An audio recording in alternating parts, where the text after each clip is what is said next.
Assalamualaikum warahmatullahi wabarakatuh. Kami dari kelompok 3 Fikih izin memperkenalkan diri. Saya Ardiansyah Dwi Putra beserta anggota kelompok saya ingin mempresentasikan hasil kerja kelompok kami tentang pengertian thaharah dan macam-macam thaharah. Materi yang pertama akan disampaikan oleh Adi Setiawan. Pengertian taharah. Taharah artinya bersuci. Taharah menurut syara ialah suci dari hadas dan najis. Suci dari hadas dan najis ialah dengan mengerjakan wudu, mandi, dan tayamum. Sedangkan suci dari najis adalah menghilangkan najis yang ada di badan, tempat, dan pakaian. Secara bahasa, taharah artinya membersihkan kotoran baik yang berwujud maupun tak berwujud. Kemudian secara istilah, taharah artinya menghilangkan hadas, najis, dan kotoran dari tubuh yang menyebabkan ketidaksahnya ibadah lainnya menggunakan air dan tanah bersih. Materi yang kedua akan disampaikan oleh Eltivana Sari. Baiklah, saya akan menjelaskan tentang macam-macam air dalam taharah. Air yang dapat digunakan untuk bersuci haruslah air yang bersih, suci lagi mensucikan.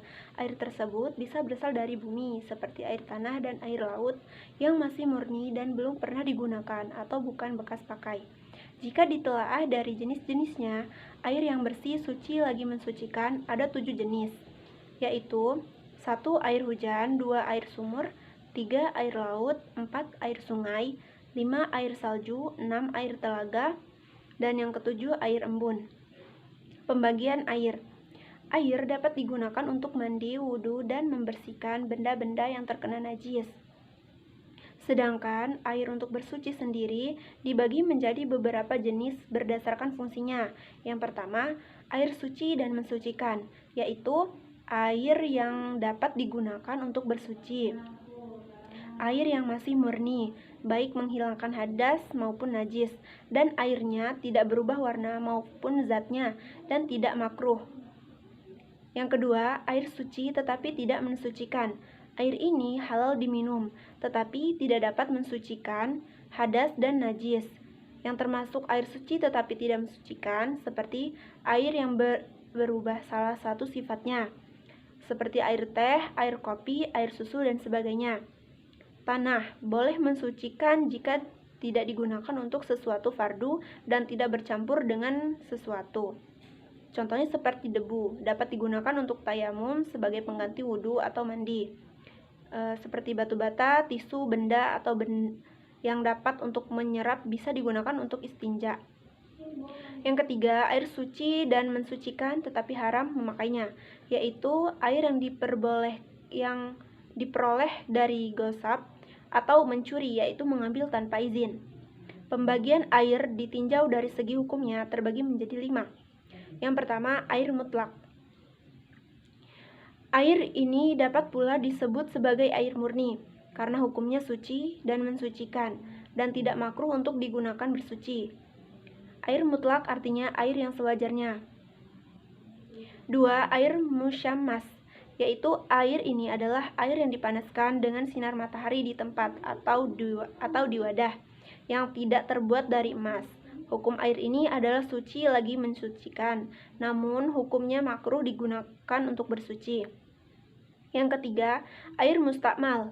Air ini adalah air bekas mensucikan hadas dan najis, walaupun air ini tidak berubah rasanya, warnanya, serta baunya. Bahkan sebenarnya air ini masih bersih dan suci. Akan tetapi, air ini tidak dapat digunakan untuk bersuci. Yang keempat, air mutanajis. Air ini adalah air yang sudah terkena atau tercampur dengan najis, sedangkan volumenya kurang dari 2 kulah atau sekitar 216 liter. Hukum bersuci menggunakan air ini adalah tidak boleh sama sekali, karena tidak suci dan tidak mensucikan. Namun apabila volumenya lebih dari 2 kulah dan tidak merubah sifat airnya, bau, rasa, maupun warnanya, maka air itu boleh digunakan untuk bersuci.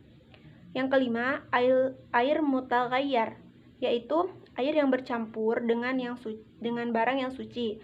Air ini adalah air mutlak pada awalnya, kemudian air ini bercampur atau kemasukan sesuatu dengan barang yang sebenarnya tidak najis, misalkan sabun atau bahan makanan. Air seperti ini hukumnya tetap suci. Namun jika sifat air sudah berubah sifat, rasa, bau, dan warnanya, maka air tersebut menjadi tidak bisa digunakan untuk bersuci. Demikian yang dapat saya sampaikan. Wassalamualaikum warahmatullahi wabarakatuh. Materi yang ketiga akan disampaikan oleh saya sendiri tentang macam-macam taharah. Macam-macam taharah terbagi menjadi dua, yaitu taharah maknawiyah dan taharah nisiyah. Taharah maknawiyah meliputi taharah hati atau rohani, sedangkan taharah nisiyah meliputi taharah badan dan jasmani. A. Taharah maknawiyah. Taharah maknawiyah atau taharah kolbu hati adalah bersuci dari syirik dan maksiat dengan cara bertauhid dan melakukan kegiatan amal salih. B. Taharah nisiyah.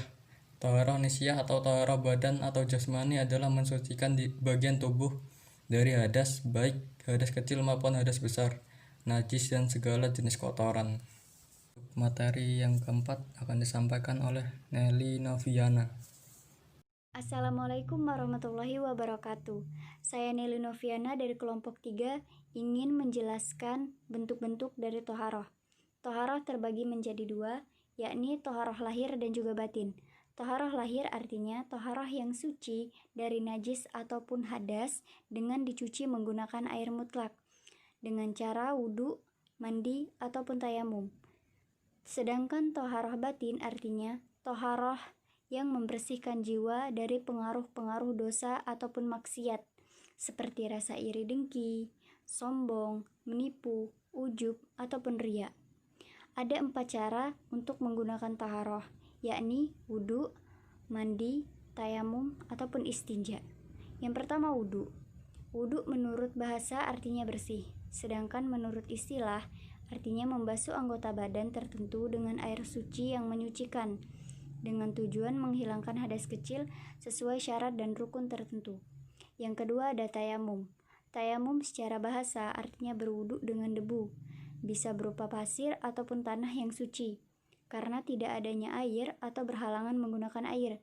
Sedangkan menurut istilah, artinya menyapakan tanah atau debu yang suci ke wajah sampai kedua tangan ataupun siku, dengan memenuhi syarat dan rukun tertentu sebagai pengganti air, dikarenakan tidak adanya air atau dilarang menggunakan air karena sedang sakit. Tayamum merupakan pengganti wudhu. Apabila kalian telah melaksanakan sholat dengan tayamum, kemudian menemukan air, maka tidak wajib untuk mengulangi sholat, sekalipun waktu sholat masih ada. Yang ketiga, mandi wajib. Mandi wajib disebut juga mandi besar, mandi junub, atau mandi janabat. Mandi wajib adalah menyiram air ke seluruh tubuh mulai dari ujung rambut sampai ke ujung kaki dengan niat mandi wajib di dalam hati. Yang keempat ada istinja. Secara bahasa artinya menghilangkan kotoran, sedangkan istilah artinya menghilangkan najis dengan air atau menguranginya dengan batu.